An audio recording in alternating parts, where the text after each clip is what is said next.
الحمدللہ وحدہ والصلاة والسلام علی من لا نبی بعد۔ السلام علیکم ورحمۃ اللہ۔ پروگرام قرآن کی عربی کے نئے لیکچر کے ساتھ حاضر ہیں۔ الحمدللہ پچھلے لیکچرز میں ہم نے مرکبات ناقصہ کو پڑھا تھا اور ان میں اس کی آخری قسم مرکب جاری کو پڑھنا شروع کیا تھا۔ ہم اس بات کو جانتے ہیں کہ مرکب جاری ایک ایسا مرکب ہوتا ہے کہ جس میں حرف جر استعمال ہوتا ہے۔ حرف جر ایک ایسا حرف ہوتا ہے کہ جو کسی اسم کے اوپر داخل ہوتا ہے۔ یاد رکھیے گا، یہ کبھی بھی فعل پر داخل نہیں ہوگا، ہمیشہ حرف جر اسم کے اوپر داخل ہوگا اور اسم پر داخل ہونے کے بعد اسے حالت جری میں کر دے گا۔ ہم جانتے ہیں کہ واحد مذکر مؤنث ہو یا جمع مکسر مذکر مؤنث ہو تو ان کی حالت جری ہمیں سائنس کے ذریعے پتہ چلتی ہے، یعنی کہ زیر آ جاتا ہے، اور جب مثنیٰ ہو یا جمع ہو، جمع سالم کی بات ہو رہی ہے، تو ایسی صورت میں ان کی حالت جری ہمیں ساؤنڈ سے پتہ چلتی ہے۔ ساتھ ہی ساتھ ہم نے اس بات کو بھی جانا تھا کہ حروف جارہ تقریباً 17 ہیں، اور ان حروف جارہ میں سے 10 حروف ایسے ہیں کہ جو کہ قرآن کریم فرقان حمید میں استعمال ہوئے ہیں، لہٰذا ہم اس لیول میں انہی 10 حروف کو پڑھ رہے ہیں۔ ساتھ ہی ساتھ آپ کو یہ بات بھی بتائی تھی کہ مرکب جاری جار مجرور کا کمبینیشن ہوا کرتا ہے۔ جار یہ حرف جر ہے اور مجرور وہ اسم ہے کہ جس کے اوپر حرف جر داخل ہوا ہے، یعنی کہ جس اسم سے پہلے حرف جر آ جاتا ہے اس اسم کو ہم مجرور کہتے ہیں۔ ساتھ ہی ساتھ آپ کو یہ بات بھی بتائی تھی کہ پوری عربی زبان کے اندر، پورے کلام عرب کے اندر صرف 2 وجوہات ایسی ہیں، 2 ریزنز ایسی ہیں کہ جن کی بنا پر ایک اسم حالت جری میں چلا جاتا ہے۔ نمبر 1، یا تو وہ اسم مضاف الیہ بن رہا ہوتا ہے، اور نمبر 2 یہ کہ اس اسم سے پہلے کوئی حرف جر آ جاتا ہے۔ ہم نے حروف جارہ کو پڑھنا شروع کیا تھا، اور جو پہلا حرف جر ہم نے پڑھا تھا وہ تھا با، حرف با۔ اس وقت ہم جو حروف جارہ پڑھ رہے ہیں وہ حروف جارہ ہیں جنہیں ہم سنگل لیٹرڈ حروف جارہ کہتے ہیں، یعنی کہ ایک حرف ہوگا اور اس ایک حرف کی بنا پر اسم حالت جری میں چلا جائے گا۔ آج جو ہم پڑھیں گے حرف جر وہ ہے حرف جر تا، تا زبر کے ساتھ۔ دیکھیے تا جب حرف جر کے طور پہ آئے گا تو زبر کے ساتھ آئے گا۔ آپ کو یاد ہوگا با جب حرف جر کے طور پہ آئی تھی تو وہ زیر کے ساتھ آئی تھی، تا جب حرف جر کے ساتھ آئے گا تو وہ زبر کے ساتھ آئے گا۔ اب دیکھیے اس تا کے معنی کیا ہیں، یاد رکھیے اس تا کے معنی قسم کے ہیں، یعنی کہ یہ تا قسم کھانے کے لیے، قسم کھانے کے لیے استعمال ہوتی ہے۔ لہٰذا جب تا کے بعد لفظ اللہ آ جائے، اس میں جلالت آ جائے گا تو اس کا معنی ہوگا اللہ کی قسم، اللہ کی قسم۔ اب دیکھیے تا حرف جر، اس کے بعد لفظ اللہ آیا، تو اس تا حرف جر کی وجہ سے اس میں جلالت، یعنی کہ اللہ تبارک و تعالیٰ کا اسم، اللہ تعالیٰ کا نام حالت جری میں ہو گیا۔ دیکھیے ہو گیا تاللہ، تاللہ، لفظ اللہ کے نیچے زیر آ گئی۔ دیکھیے قرآن کریم فرقان حمید کی آیت مقدسہ سورہ یوسف کی ہے کہ قالوا تاللہ لقد علمتم ما جئنا لنفسد فی الارض وما كنا سارقین۔ دیکھیے ان لوگوں نے کہا، یعنی کہتے یوسف علیہ السلام کے بھائیوں نے کہا، خدا کی قسم تم ضرور جانتے ہو ہمیں کہ نہیں آئے ہیں ہم فساد پھیلانے کے لیے زمین میں، اور نہ ہی ہم چور ہیں۔ اب دیکھیے سارق کہتے ہیں چور کو، سارق کی جو جمع آتی ہے وہ ہوتی ہے سارقون، سارقین، سارقین، سارقون حالت رفعی، سارقین حالت نصبی، اور سارقین ہی حالت جری۔ اب یہاں پہ دیکھیے سارقین ہے، یعنی کہ یہ حالت نصبی میں ہے یا پھر حالت جری میں ہے۔ اب ہمیں یہ دیکھنا ہے، یہ بات تو ہمیں پتہ چل گئی کہ پورے کلام عرب میں صرف 2 وجوہات ایسی ہیں کہ جن کی بنا پہ کوئی اسم حالت جری میں ہو سکتا ہے۔ سب سے پہلے چیک کر لیں کیا یہ سارقینہ مضاف الیہ بن رہا ہے؟ نہیں، مضاف الیہ نہیں بن رہا۔ کیوں نہیں بن رہا؟ کیونکہ دیکھیے ہم جانتے ہیں مضاف الیہ یہ معرفہ ہوا کرتا ہے، لیکن یہاں پہ یہ معرفہ نہیں ہے، یہ تو نکرہ ہے، لہٰذا یہ مضاف الیہ بھی نہیں۔ اچھا اس بات کو بھی سمجھ لیجئے، کیونکہ ابھی ہم نے سارے حروف جارہ نہیں پڑھے ہیں، لہٰذا آپ میری بات کو لے لیجئے اور میری بات پہ یقین کر لیجئے کہ اس سارقینہ سے پہلے بھی کوئی حرف جر موجود نہیں۔ لہٰذا یہ حالت جری میں نہیں ہو سکتا، اب یہ حالت نصبی میں ہوگا۔ اب یہ کیا بن رہا ہے انشاءاللہ اسے ہم جب نیکسٹ لیکچرز پڑھیں گے، آگے مزید پڑھیں گے تو یہ بات واضح ہو جائے گی۔ لیکن یہاں پہ غور کیجئے گا، قالوا تاللہ، تو ان لوگوں نے کہا، ان تمام بھائیوں نے کہا اللہ کی قسم، اللہ کی قسم۔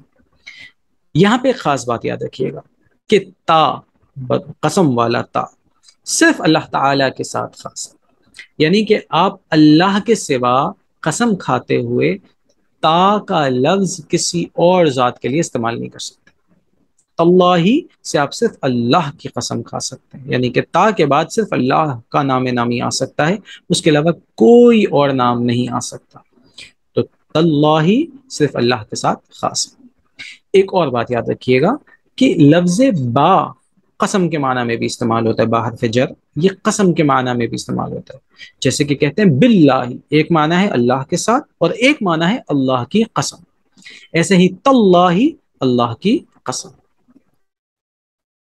تا کا استعمال یہ بہت زیادہ نہیں ہے بطور حرف جر کے، لہٰذا ہم نے صرف ایک ہی اگزامپل دیکھی قرآن کریم فرقان حمید کی تاکہ بات واضح ہو جائے۔ تو ابھی تک جو ہم نے حروف جارہ پڑھے وہ دو، ایک با حرف جر اور ایک تا حرف جر۔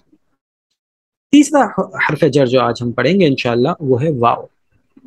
واو، واو جب حرف جر کے طور پہ آئے گا تو زبر کے ساتھ آئے گا۔ واو جب حرف جر کے طور پہ آ رہا ہے تو زبر کے ساتھ آئے گا، ٹھیک ہے۔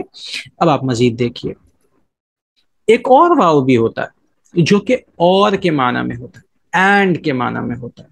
کلام عرب میں واو ایک اور معنی میں بھی استعمال ہوتا ہے اور وہ اور یا اینڈ کا معنی ہے، وہ حرف جر نہیں ہوتا، اس بات کو ذہن میں رکھیے گا، وہ حرف جر نہیں ہوتا۔ مثال کے طور پہ میں کہتا ہوں حامد و محمود، حامد اور محمود۔ اب دیکھیے حامد اور محمود کے درمیان ایک واو ہے اور یہ واو حرف جر نہیں ہے بلکہ یہ اینڈ اور کے معنی میں، لہٰذا حرف جر کے معنی میں واو استعمال ہوگا۔ جب وہ استعمال ہوگا تو ایسی صورت میں وہ اسے حالت جری میں کر دے گا اپنے بعد والے اسم کو۔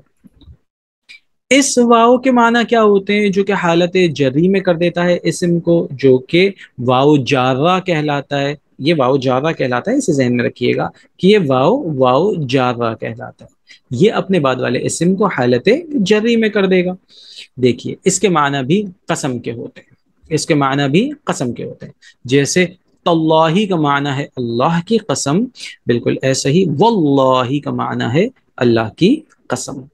یہ واو حرف جر ہے اور اس نے اپنے بعد والے اسم کو حالت جری میں کر دیا۔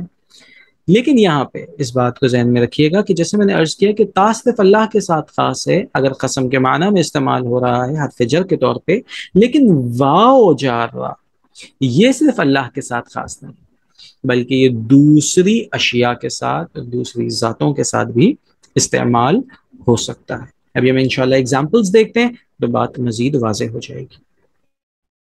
دیکھیں ہم مثالیں دیکھتے ہیں، واو حرف جر، اس کے بعد لفظ اللہ آیا تو یہ سے لفظ اللہ اس میں جلالت کو حالت جری میں کر دے گا، یعنی کہ لفظ اللہ کی جو ہا ہے اس کے نیچے زیر آ جائے گی، واللہ، واللہ۔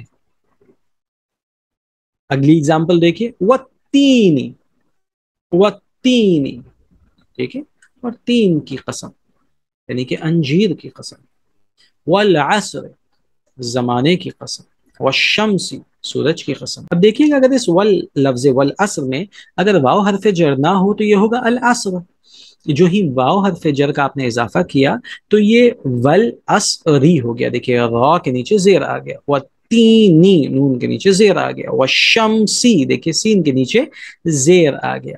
یہاں پہ ایک اور بات آپ نوٹ کیجئے گا اور وہ یہ ہے کہ دیکھیے جب یہ والعصر ہوا تو یہ الف پڑھا نہیں جا رہا، یہ آپ کو یاد ہوگا ہم نے بتایا تھا حمزۃ الوصل ہے اور یہ ملانے کے کام آتا ہے، اور جب یہ ملاتا ہے تو پھر اس کو پڑھا نہیں جا رہا ہوتا، یہ واو ڈائریکٹلی لام سے مل جائے گا اور پڑھیں گے والعصر۔ آگے دیکھیے والقمری، یوں ہی واللیلی اور رات کی قسم، والطوری اور طور پہاڑ کی قسم، والقلم اور قلم کی قسم، والفجری اور فجر کی قسم، والنہاری اور دن کی قسم۔ والقرآن الحکیم، اور حکمت والے قرآن کی قسم۔ یہاں پہ میں اس ایگزامپل پہ آپ کو تھوڑا سا روکنا چاہوں گا۔ اگر مثال کے طور پہ یہاں پہ واو حرف جر نہیں ہوتا تو ہم اسے پڑھ سکتے تھے القرآن الحکیم، القرآن الحکیم۔ آپ توجہ کیجئے، القرآن الحکیم یہ کون سا مرکب ہے؟ تھوڑا سا غور کیجئے، القرآن الحکیم یہ کون سا مرکب ہے؟ غور کیجئے گا، میں نے آپ کو بتایا تھا اگر دو معرفے اکٹھے آ جائیں، ایک ساتھ دو معرفہ آ جائیں، دیکھیں القرآن الف لام داخل ہے معرفہ، الحکیم الف لام داخل ہے معرفہ، یہ دونوں معرفہ ایک ساتھ آ گئے، اکٹھے آ گئے تو یہ موصوف صفت ہو سکتے ہیں۔ آگے دیکھتے ہیں، القرآن واحد الحکیم واحد، دو باتیں میچ کر گئی۔ نمبر 3 القرآن مذکر الحکیم یہ بھی مذکر۔ نمبر 4 القرآن الحکیم، القرآن حالت رفعی میں، الحکیم یہ بھی حالت رفعی میں۔ اب اس کا مطلب ہوا کہ القرآن الحکیم یہ موصوف صفت ہے، حکمت والا قرآن، حکمت والا قرآن، تو یہ موصوف صفت ہوگا۔ اب اس موصوف صفت کے اوپر حرف جر داخل ہو، جو ہی واو حرف جر آیا تو القرآن کے اوپر حرف جر آ گیا، جو ہی القرآن کے اوپر حرف جر آ گیا تو ہم اس بات کو جانتے ہیں کہ یہ حرف جر اپنے بعد والے اسم کو حالت جری میں کر دیتا، تو یہ القرآن تھا تو یہ کیا ہو گیا والقرآنی۔ اور ہم یہ بات بھی جانتے ہیں کہ موصوف صفت اعراب کے اعتبار سے ایک جیسے ہوتے، جو موصوف کے اعراب وہی صفت کے اعراب، تو اگر القرآن حالت جری میں چلا گیا تو ایسی صورت میں اس کی صفت الحکیم اسے بھی حالت جری میں چلے جانا چاہیے، لہذا الحکیم بھی حالت جری میں ہو گیا۔ تو والقرآن الحکیم، اور حکمت والے قرآن کی قسم۔ اب میں انشاءاللہ قسم سے متعلق کچھ کلام آپ کے سامنے بیان کروں گا، اسے آپ نے بڑی توجہ کے ساتھ سننا ہے کہ بہت دلچسپ اور ایک امپورٹنٹ موضوع بھی ہے۔ دیکھیے اللہ تبارک و تعالی نے قسم یاد فرمائی ہے قرآن کریم فرقان حمید میں مختلف چیزوں کی۔ کسی چیز کی قسم کیوں کھائی جاتی ہے، کسی چیز کی قسم کیوں یاد کی جاتی ہے؟ دیکھیے سب سے پہلی چیز تو اس بات کو ذہن نشین رکھیے کہ قسم اس لیے اٹھائی جاتی ہے، قسم اس لیے کھائی جاتی ہے تاکہ اس شے کی عظمت ظاہر ہو، اس کی اہمیت ظاہر ہو، یا پھر اس کے اندر فوائد بہت زیادہ ہوں، یا پھر یہ کہ دونوں باتیں ہوں، یعنی کہ اس شے کی عظمت بھی بہت زیادہ ہے، اس کی اہمیت بھی بہت زیادہ ہے، اور ساتھ ہی ساتھ یہ کہ اس میں فوائد بھی بے شمار ہیں۔ اللہ تبارک و تعالی نے قرآن کریم فرقان حمید میں مختلف اشیاء کی قسم یاد فرمائی ہے، اس بنا پر کہ لوگ اس بات کو جانیں کہ ان اشیاء کی فضیلت اتنی زیادہ ہے، ان کی اہمیت اتنی زیادہ ہے۔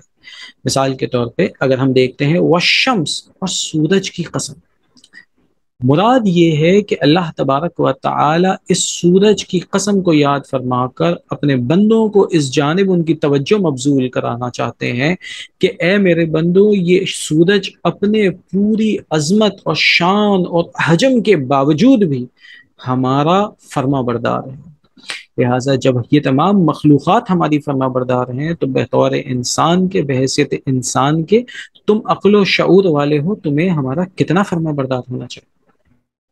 بعض مفسرین نے یہ بات بھی بیان کی ہے کہ عمومی طور پر یہاں پر ایک لفظ محذوف ہوتا ہے، پوشیدہ ہوتا ہے، چھپا ہوا ہوتا ہے، اور وہ لفظ ہوتا ہے رب۔ اس کا مطلب یہ ہے کہ اصل عبارت کچھ یوں ہوگی کہ سورج کے رب کی قسم، چاند کے رب کی قسم، طور پہاڑ کے رب کی قسم، قرآن کریم فرقان حمید حکمت والے قرآن کے رب کی قسم۔ یعنی کہ ایک لفظ رب یہاں پر موجود ہے لیکن اسے ذکر نہیں کیا گیا، اس وجہ سے کیونکہ یہ بات مشہور ہے، اس وجہ سے کیونکہ یہ بات انڈرسٹوڈ ہے، یہ بات ویل نون ہے، اور جو چیز پتہ ہوتی ہے، جو چیز ویل نون ہوتی ہے، انڈرسٹوڈ ہوتی ہے، اسے کلام کے اندر ذکر نہیں کیا جاتا کیونکہ وہ پہلے سے بات سمجھی بھی ہوتی ہے۔ لہٰذا مفسرین نے یہ بات بھی بیان کی ہے کہ یہاں پر لفظ رب محذوف ہے، پوشیدہ ہے، اور جب آپ ترجمہ کریں گے تو یوں کریں کہ قرآن حکیم فرقان حمید کے رب کی قسم۔ ایک اور بات مفسرین کرام نے بیان فرمائی ہے، اور وہ یہ ہے کہ یہاں پر یہ واو، یہ قسم بمانا گواہ کے، یعنی کہ والعصر، زمانہ گواہ ہے۔ کس بات کا گواہ ہے؟ کہ انسان خسارے میں ہے۔ یعنی کہ اگر تم تاریخ کے اوراق پلٹا کر دیکھو گے تو تمہیں یہ بات پتہ چل جائے گی کہ انسان خسارے میں ہے، انسان نقصان میں ہے، انسان گھاٹے میں۔ بالکل ایسے ہی ایک اور اگزامپل دیکھ لیتے ہیں، والقرآن الحکیم، اور حکمت والا قرآن یہ گواہ ہے اس بات پر۔ کس بات پر؟ کہ انک لمن المرسلین، کہ پیارے مصطفیٰ صلی اللہ علیہ وسلم بے شک آپ مرسلین میں سے ہیں، بے شک آپ بھیجے ہوئوں میں سے ہیں، بے شک آپ رسولوں میں سے ہیں۔